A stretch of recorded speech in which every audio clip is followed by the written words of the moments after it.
I guess it's 1:30 now, so it's time for beginning of our presentation.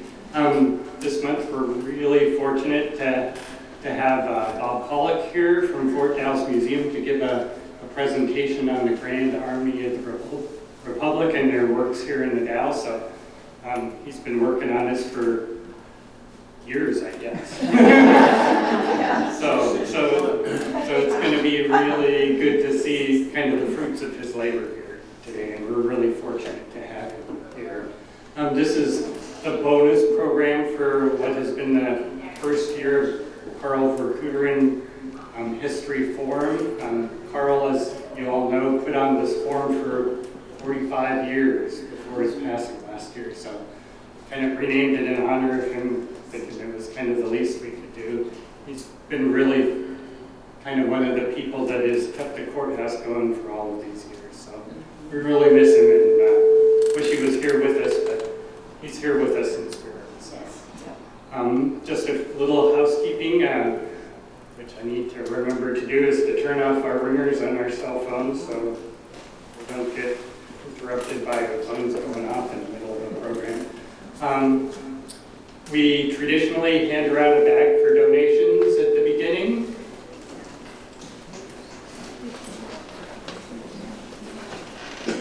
Please help us kind of maintain this place and keep it open during the summer and the rest of the year as well. So, anyway, we'd just like to welcome you all for coming, and glad to have you here for the last program of this series. We're going to be doing a couple more programs this year. We have one tentatively scheduled for June, which would be about Marie Equi, who was kind of one of the most significant women activists in Oregon. And so the author that kind of wrote the book about her is going to come and give a presentation in June. We also have another presentation scheduled by the Black Pioneers of Oregon for also later on in the summer. So that should be two interesting programs to look forward to, and as soon as we get dates and times and venues for those, we'll let you all know. We will have a raffle at the end of the day's program, so the daily raffle will be for a daily ball, and then we also have the grand finale raffle for the entire History Forum program, which one of you will leave here as a multi-millionaire. So something to look forward to at the end. We'll put together all the tickets that we've gathered in each program, so everybody's got at least one chance for that. Anything else, Sherry? What am I forgetting? Yeah, don't forget tea, coffee, and cookies down below at the end of the program. Without further ado, I'd like to welcome Bob.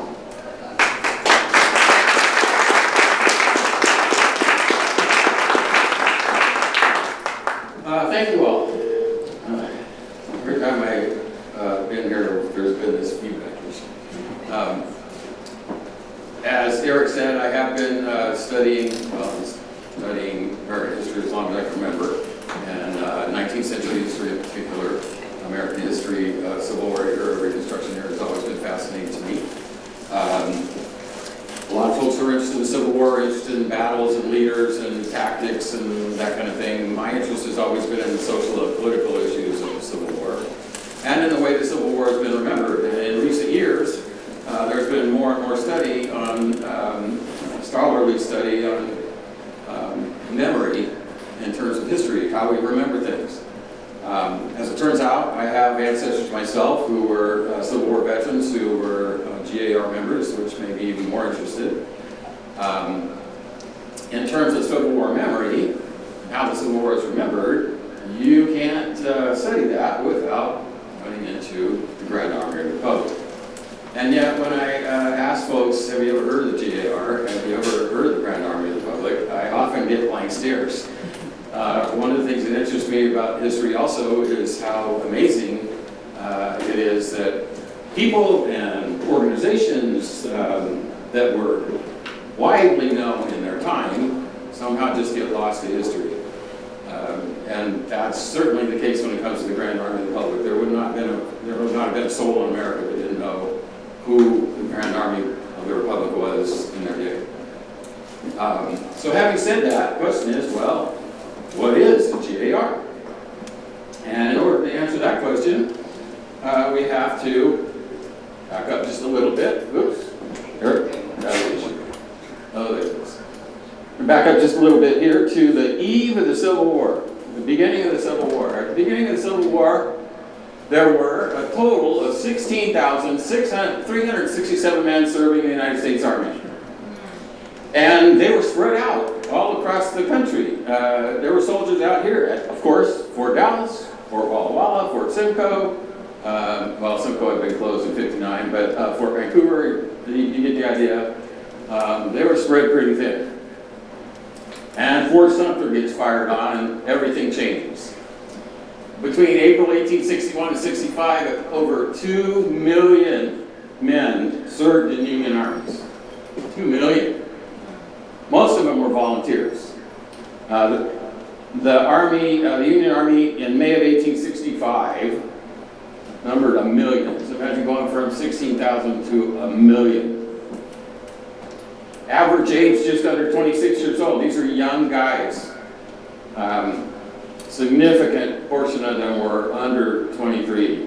So if you're enlisting in 1861, 2, 3, and you're 18, 19, 20 years old, even at the end of the war, you're still pretty young. And just to throw this in there, of course, there's over 118,000 men who served in the Navy. I don't want to leave out the Navy folks.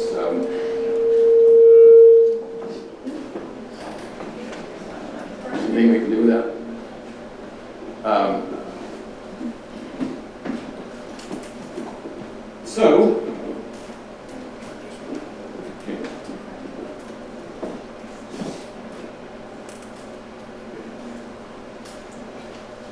So the war ends, and in May of 1865, there is what's known as the Grand Review. 145,000 soldiers over the course of 2 days marched in the Grand Review through the streets of Washington, D.C. Thousands came out to see them. There was a big viewing stand built, the dignitaries, the president and his cabinet, and General Grant all on the viewing stand. The first day was basically the armies of the Potomac, the Eastern armies. The second day was Sherman's Bummers, the armies of the West. And notably, a giant banner was stretched across the front of the Treasury building in all capital letters, said the only national debt we can never pay is the debt we owe to the victorious Union soldiers. Well, that would be tested and contested and debated for many decades. So what exactly did that mean? As soon as that review was over, volunteer troops were quickly mustered out of federal service. Remember, Americans were pretty leery of standing armies. That's why the army had been so small before the war. Nobody wanted to have 1 million soldiers running around still. And they wanted them off the budget rolls as soon as possible. So they were quickly mustered out of service. 800,000 were discharged by mid-1866. One newspaper observer observed, the army marched through Washington and then as an army disappeared forever, absorbed into the body politic. 1 million men of war turned men of peace in a single day. Well, it wasn't quite that simple. It was an interesting observation, but it was a lot more complicated than that. First of all, these guys had gone through something that most people had never gone through before.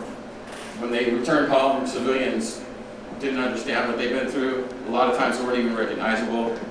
Of course, 360,000 had actually died during the war, either in battle or disease, so they couldn't go home. There was an additional 275,000 wounded, including about 60,000 amputees. Let's get to that. And thousands had contracted diseases that would haunt them the rest of their lives. And then, of course, there's what we today call post-traumatic stress syndrome, which they didn't recognize at all. But they did have these various terms for the symptoms, soldier's heart, irritable heart. They did recognize that there was something going on there. But for the most part, they didn't want to acknowledge that what had happened to these guys actually had affected their minds. So there was all these challenges to returning to civilian life. Also, the country had moved on in 4 years. 1 million men returning to their homes had to find a job, employment, which wasn't easy, especially if you were wounded or had an amputation, something along that line. It was almost impossible to go back to your original job. Also, civilians were often actually kind of nervous about having these guys in their midst. A lot of them had been become addicted. A lot of them, and morphine had been liberally dispensed during the war, as well as whiskey. And so a lot of them came back with serious addiction and alcohol problems. So there's lots of challenges. Now, the Homestead Act of 1862 had made it possible for anyone, actually, to come west and stake a homestead claim. And so a lot of these guys were very restless, so there was massive movement of them to the west. Kansas actually became known as a soldier state. There were so many of them who moved to Kansas. In addition, they passed an amendment to the Homestead Act in 1870 that said veterans could actually, usually you had to make your claim, spend 5 years on it, do some improvements on your property, and then prove that you had done this to finish your claim. They passed an act that said veterans could actually deduct the time of their service from that 5 years. So it gave veterans a little bit more of an incentive to come out here and make a homestead claim.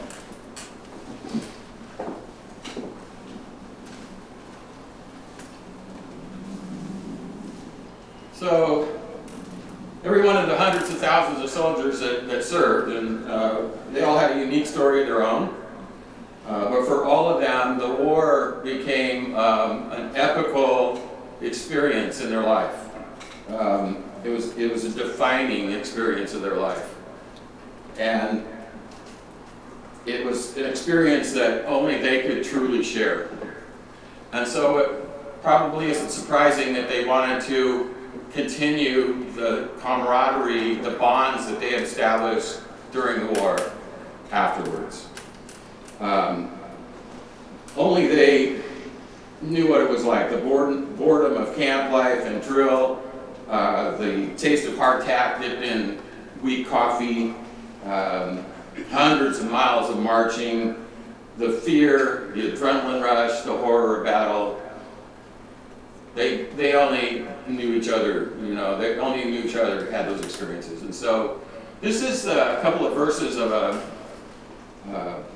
poem that was written. There actually was 5 verses. And this slogan, we came from the same canteen, we drank from the same canteen, actually ended up being sort of a slogan of the Grand Army of the Republic. And again, it's representative of this bond, this soldiers' bond that was established during the war. So there were some early attempts, organizations, veterans organizations. The first one actually was the 3rd Union Army Corps that was founded during the war. It was just for burial and embalming of officers. It was basically their original purpose. Then there was the Military Order of the Loyal Legion of the United States, which still exists. Dalles is it's called, or Loyal Legion. Again, it was for commissioned officers only. Dalles was actually modeled after the Society of Cincinnati, which had been a Revolutionary War veterans organization. Again, officers only. So several other organizations started springing up based on locations or based on individual units. Certain regiments would have their own reunions, their own organizations. And in April of 1866, in Decatur, Illinois, these two gentlemen, Stevenson and Rutledge, got together and founded the Grand Army of the Republic in Decatur, Illinois. Stevenson and Rutledge had been tent mates during one of Sherman's marches. Rutledge, by the way, had a 16-year-old son who had also enlisted during the war. But during the war, Rutledge had said to Stephen, hey, same thing I'm saying, we're all suffering, I'm sure we're going to want to stick together when the war's over, let's start something. And Stevenson decided that was a good idea, and so they founded the Grand Army Republic. Stevenson wrote up a ritual, and he based that ritual on other fraternal organizations, like the Freemasons. And over the years, those rituals and those ceremonial orders were changed and expanded, and rules were changed. And so periodically, these blue books would be published that would have all those rituals. So there was a certain ritual for burials, for funerals, and a certain ritual for new members being brought in. So lots of rituals, by the way. 1904, blue book up here.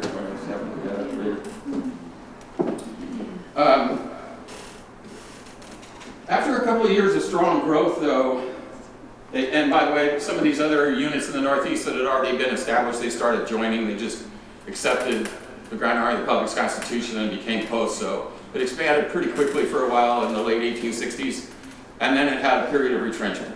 And historians have looked at that in several ways. These guys are still pretty young. They have a lot of things to do. They had to have a job. They didn't necessarily have time to go to a meeting.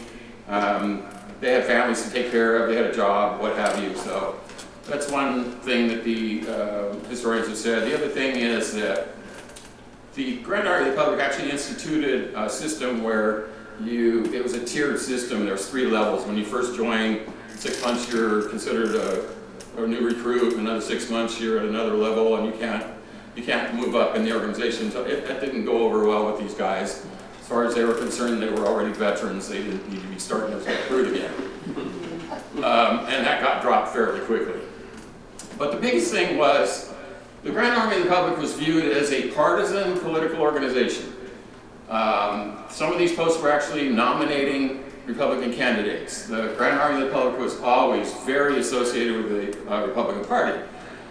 And remember, at that time, the Republican Party is generally viewed as a party that had saved the Union. They were very good at waving the bloody shirt, as they called it, and they would say, vote the way you shot. The soldiers' vote was extremely important. And the Grand Army of the Republic eventually got to the point where they could pretty much determine who the candidates were going to be.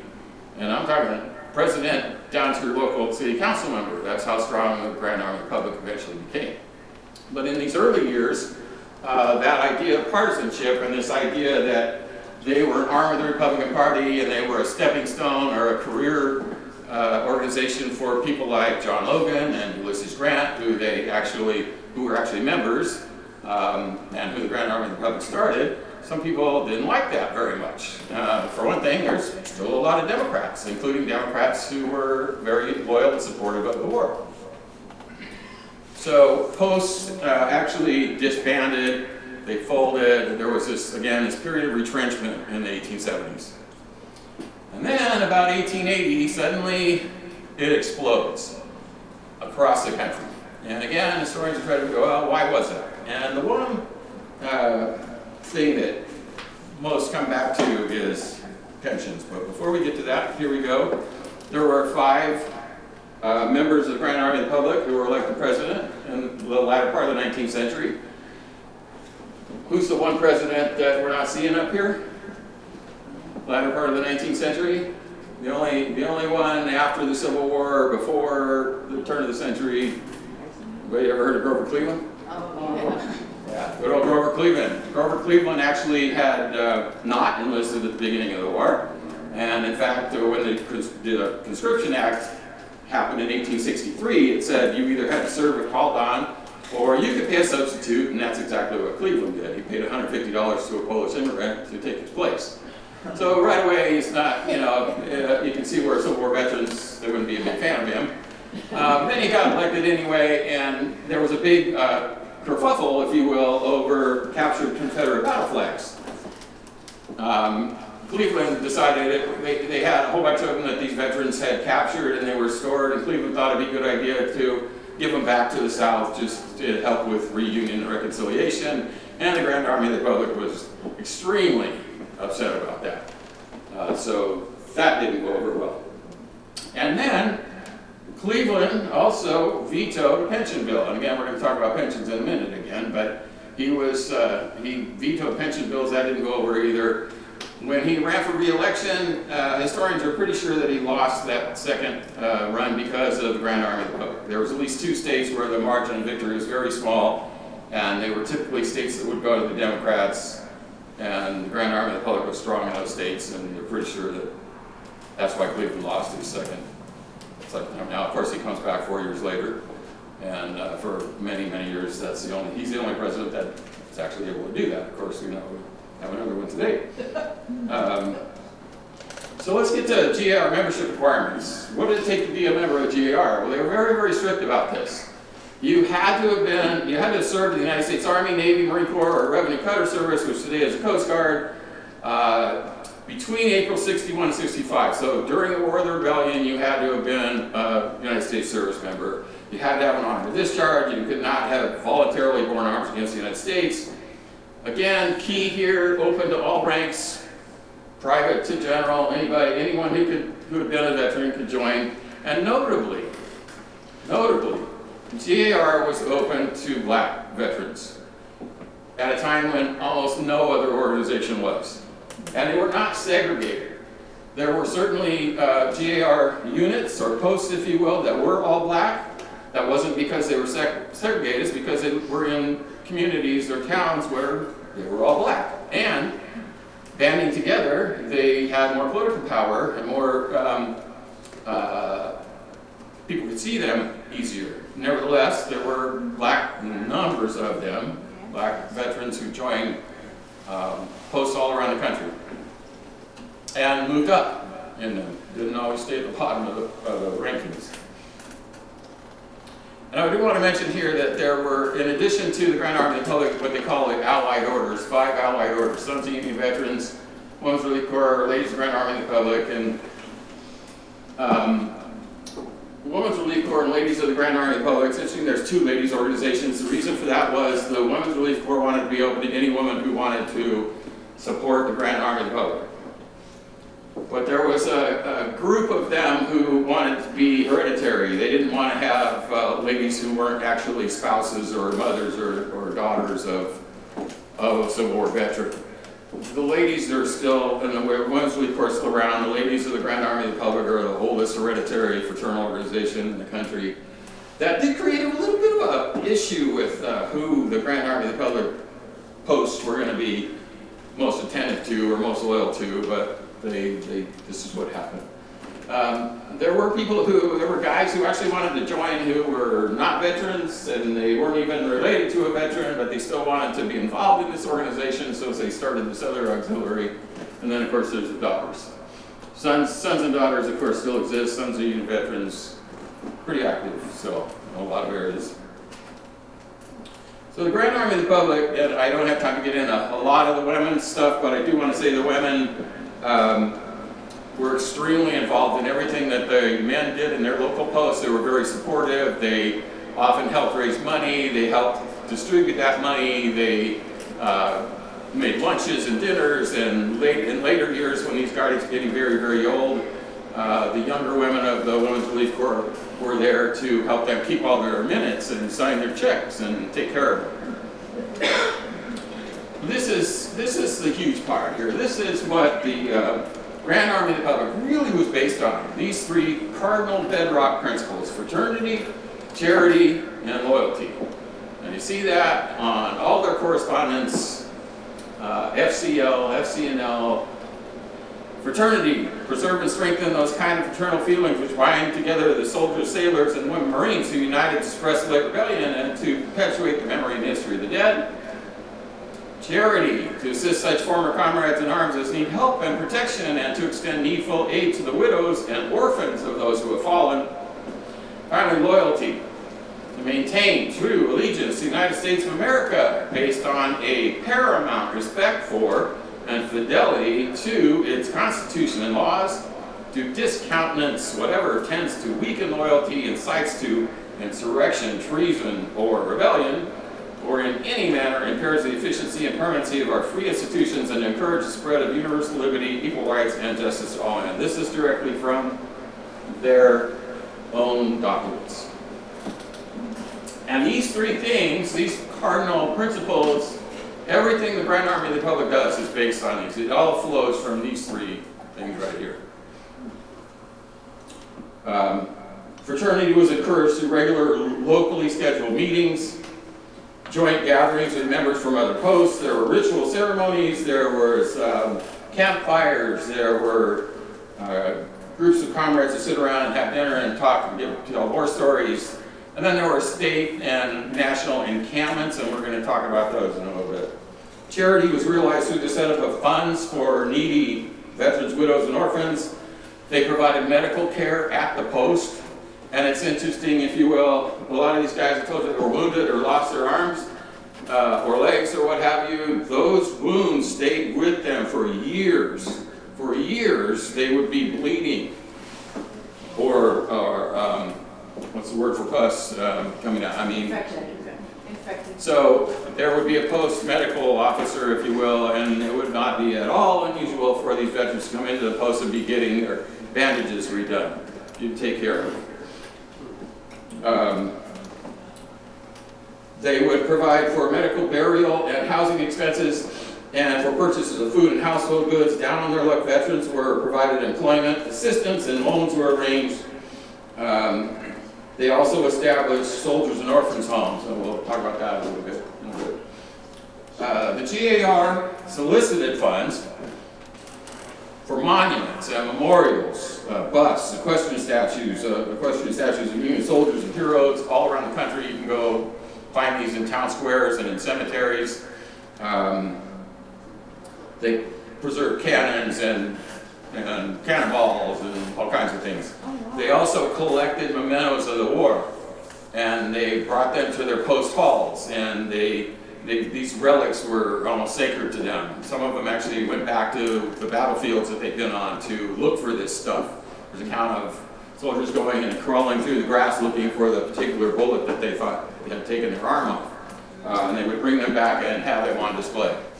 And some of these are still, some of this stuff, these collections are still in G.A.R. museums around the country. G.A.R. members regularly visited schools, local schools, to educate younger generations, and they placed American flags at schools and in classrooms. As I said earlier, you can't study the memory of the Civil War. You can't study how the Civil War has been remembered without talking about the Grand Army Republic. That's because one of their primary desires, if you will, was to make sure that future generations remembered why they had fought the war, what they believed the war had actually been about. And this became especially crucial to them during the years when people in the South, and in particular the United Daughters of the Confederacy, got together and began to promote what was known as the Lost Cause. UDC had a lot of clout when it came to textbooks, and so there were textbook fights between the Grand Army of the Republic and the UDC over what would be put in the textbooks. When the Lost Cause said it wasn't about slavery, it was about states' rights, or it was about tariffs, or they were only defeated because of overwhelming numbers, that was directly, the Union soldiers in the G.A.R. felt that that was dishonoring them and dishonoring their cause, and they fought back.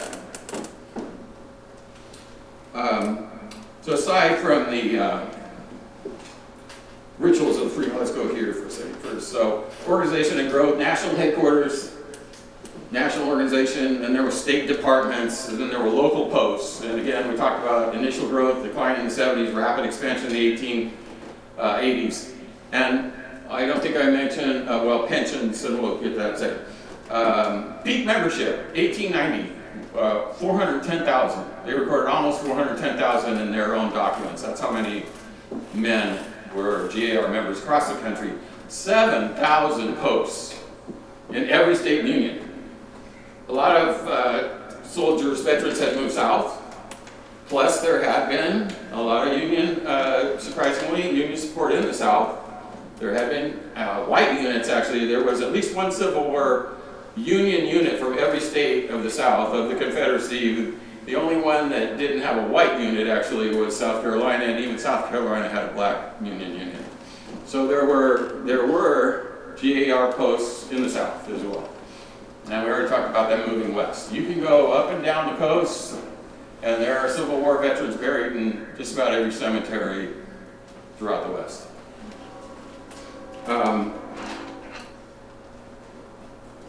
So, as I said, in addition to the Freemason influence, they acquired a very military, quasi-military form, if you will, and one of those things was uniforms. Interestingly, though, there was never an official national uniform.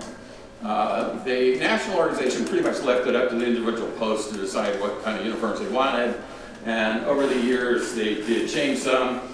In the early years, a lot of them were these single-breasted suits, and toward into the 20th century, you start to see more of the double-breasted, like that. But again, there was never a regulation about that, and if you look at larger, by the way, you can buy these at through Montgomery Ward or Sears, through the Sears catalog, different department stores.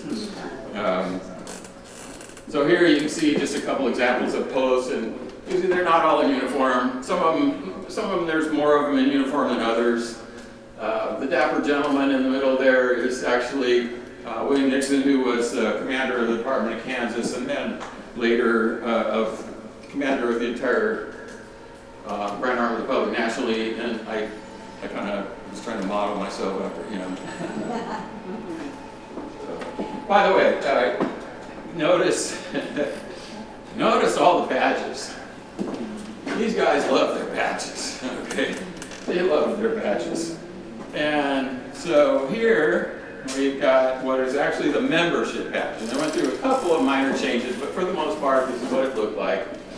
And these badges were actually made out of captured Confederate cannons. And they had a large supply of them, enough to make these for decades. And they actually have numbers stamped on the edge of them. Those numbers will tell you when they were manufactured. Unfortunately, they didn't keep any kind of records as to which badge went to which soldier. The symbolism in the middle is actually quite interesting. You've got in the middle there a figure of the goddess of liberty representing loyalty. On the other side, a soldier and a sailor clasping hands representing fraternity. Two children receiving benediction and assurance of protection from the comrades representing charity. So again, fraternity, loyalty, charity. Also